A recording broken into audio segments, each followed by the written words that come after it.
Monsieur Ba, vous êtes le président de la Perle, très en pointe aujourd'hui dans la défense du littoral, agressé de toutes parts par des constructions immobilières. Alors, est-ce que, bon, parce que du temps du président de Senghor, on ne pouvait pas imaginer ça, c'était pas pensable. Et alors, qu'est-ce qui a changé? Ou bien pourquoi est-ce que ce qui avait été impossible sous Senghor l'est actuellement? Aujourd'hui, le constat est amer. Senghor doit se réveiller plusieurs fois, retourner dans sa tombe. Ce que Senghor a appris aux Sénégalais, c'était le littoral, on n'y touche pas. 2, c'était une politique d'aménagement et d'architecture avec le parallélisme asymétrique. Et 3e, c'était la montre. On vous donne rendez-vous à midi, c'est pas midi 5, c'est midi. Lui-même, il était midi moins 5 avant. Les dépositaires de ça, de ceux qui sont vivants aujourd'hui, c'est peut-être les Moustapha Niasse, c'est les Tanordiens, mais on n'entend personne. C'est Djiboka. Il voit le littoral détruit comme ça, ce que Senghor n'aurait jamais accepté ça. Mais d'ailleurs, c'est même pas qu'il n'aurait pas accepté. Qui osait à l'époque toucher à ce littoral-là du temps de Senghor? Senghor allait jusqu'à dire qu'au niveau des Almadies, les terrains qu'on donnait, c'était des terrains de 1000 m² et que 25% seulement devaient être construits parce qu'on devait développer des espaces verts. Aujourd'hui, ce n'est pas le cas. C'est la construction tous azimuts. Évidemment, ce parti socialiste qui est là, s'échinant, bassinant les gens sur des questions d'importance sans doute sur le plan politique, on ne les entend jamais parler du littoral. Pourtant, c'est ce que Senghor leur a appris. Ça, c'est une de mes grandes équations au niveau de la Perle. Je dis, mais où est-ce qu'ils sont, ces gens-là? Ils étaient dans cette université-là. Ils étaient censés porter cette histoire-là. Ils ne l'ont pas portée. Sur le parallélisme asymétrique, quelle est la construction que vous avez vue qui suit un peu cette idée géniale de représenter quelque chose et plutôt que d'être là à recopier ce que les autres font? On avait même le CICES, le système du parallélisme asymétrique, des répétitions qui ne se répètent pas. Il y avait l'immeuble communal en face de la BHS, il y a la maison de Saint-Roch. Il y a aussi l'ENAM qui formait les administrateurs qui devaient diriger ce pays-là, qui devaient l'être dans un environnement d'architecture. Où est cette architecture-là? Aujourd'hui, le littoral, là, qui est le salon de la ville, là, Obama, quand il est venu, c'est là-bas qu'on le fait passer, le roi du Maroc, c'est bien le salon de la ville. Mais ce salon-là, on ne le balaie pas au moment où on a nos invités. Ce salon-là, c'est quelque chose que, quand vous allez au Maroc, on vous dit, quand quelque chose est sur cette route de distinction, c'est de niveau mondial. On regarde, on scrute tout ce qu'on y construit, on accompagne ceux qui les construisent en architecture, en conseil et même souvent en budget. Voilà. Alors, aujourd'hui, quand on se présente comme un défenseur de l'environnement du littoral, est-ce que ce n'est pas à la limite si on ne vous perçoit pas comme un lunatique ou un poète plus ou moins inspiré? Jamais ça c'était le cas avant. On disait oui, mais les Mokhtar, les Goudiaby, là c'est des bourgeois.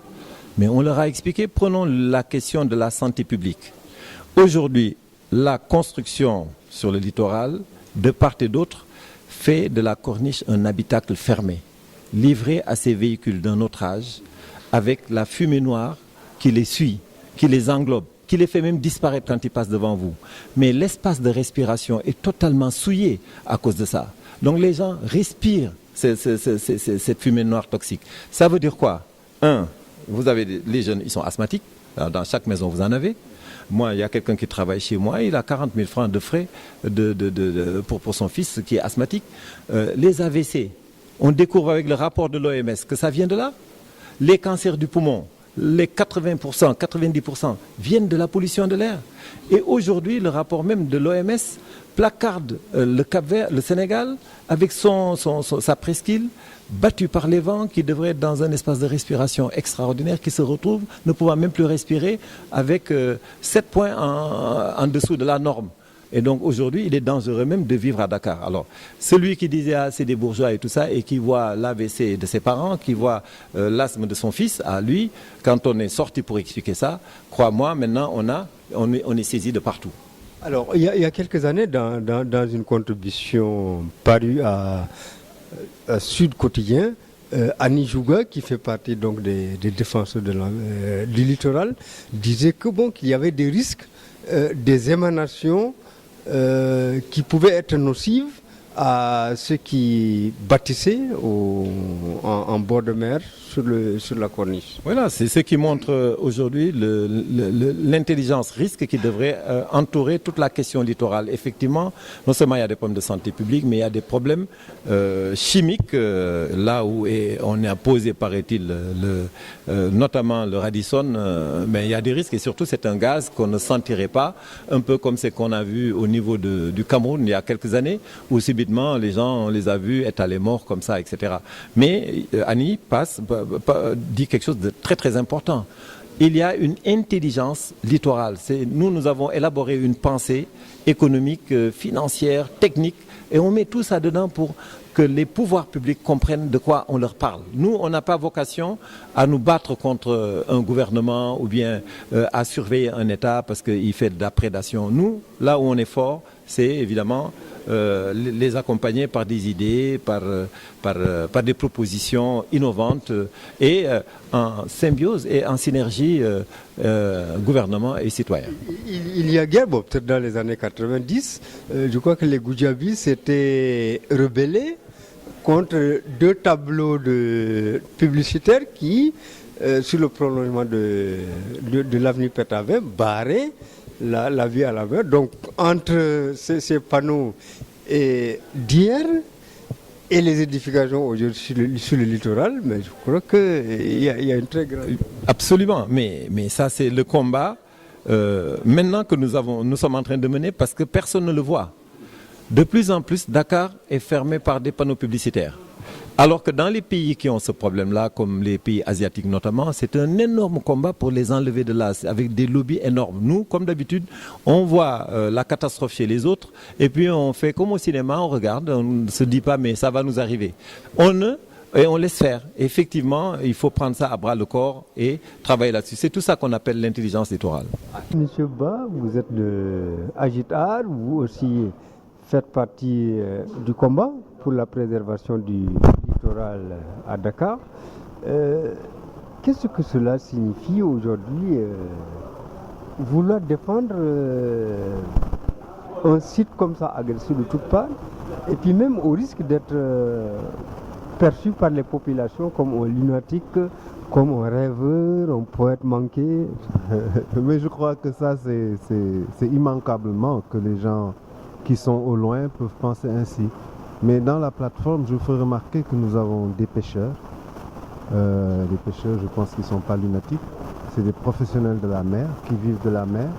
Parce que ce que nous faisons aussi, c'est une action de protection de l'environnement qui va même jusqu'au repeuplement des mers. Hein, parce que ça fait partie des projets à long terme qu'on va développer en relation avec des professionnels comme des pêcheurs, des artisans pêcheurs, qui sont nombreux dans l'association, parce que c'est des gens qui sont venus en masse nous rejoindre, parce qu'ils font partie des premiers qui font l'objet d'expropriation de fait, parce qu'en occupant leurs espaces de vie et de survie, vous ne leur permettez plus de faire comme ils le faisaient traditionnellement, la cueillette des bigorneaux, des petits coquillages. Parce qu'en fait, cette action aussi d'occuper l'espace maritime a des effets négatifs sur le développement de l'écosystème marin. Parce que vous avez, par exemple, lors de la construction de la corniche, de l'élargissement de la corniche ouest, il y a eu énormément de tonnes de gravats qui étaient constitués par un sol latéritique qui a été déversé sur la côte, soi-disant pour servir de barrage à l'érosion côtière. Mais l'action de l'eau salée sur l'argile, ça crée une pâte qui va se coller directement sur les rochers. Donc les petits poissons, ils viennent picorer ce qu'on appelle les bigorneaux. C'est des petits coquillages qui sont sur les rochers. Et quand ils n'ont plus ça, ils ne viennent plus. Et quand ils ne viennent plus, les grands poissons ne viennent plus. Du coup, il y a un problème au niveau de la pêche. C'est pour vous dire que ce que nous faisons est loin d'être des préoccupations petits bourgeois. Nous sommes là pour défendre la capacité que nous avons. Parce que moi, en tant que membre du laboratoire Agitar, je m'intéresse à la culture. Et la culture d'un peuple et tout ce que ce peuple-là a et tout ce qu'il est. Et ce que nous avons d'essentiel, c'est cette façade maritime et cette capacité à produire, avoir des produits halieutiques qui ont une haute valeur commerciale. Et donc, si c'est bien géré, si c'est bien organisé, c'est des points de croissance pour l'ensemble du pays. Écoutez, il y a votre détermination par exemple, vous avez la légitimité du combat avec vous, mais de l'autre côté, vous allez faire face, vous faites face à des gens qui ont la toute-puissance avec eux, la toute-puissance politique, la toute-puissance de l'argent aussi. Oui, je crois. Et vous savez, là, je peux aller même plus loin. Parce que le problème de l'homme politique sénégalais, parce que c'est eux qui prennent les décisions, le président de la République, dès l'instant qu'il est élu président de la République, son problème devient le parti politique. Parce que le parti qu'il a porté au pouvoir vient pour récolter les dividendes de leur action.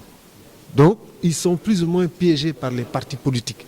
Donc, il est venu le moment, je pense, d'une réflexion profonde sur quel type d'organisation mettre en place, pouvant remplacer les partis politiques et jouer le rôle de collecte des suffrages et pouvoir accompagner les dirigeants dans des concepts modernes. Et pour ça, il faut que les gens s'intéressent au programme plutôt qu'aux hommes. Qu'avons-nous à proposer? Et qu'avons-nous de meilleur à partager? Nous, dans la Perle, nous disons à nos compagnons, mettons de côté ce qui nous différencie. Regardons ce qui nous unit. Qu'avons-nous ensemble à mettre en place? Et si on pose la question ainsi, je pense que même ceux qui sont en face de nous ne seront pas des antagonistes. Merci, M. Ba.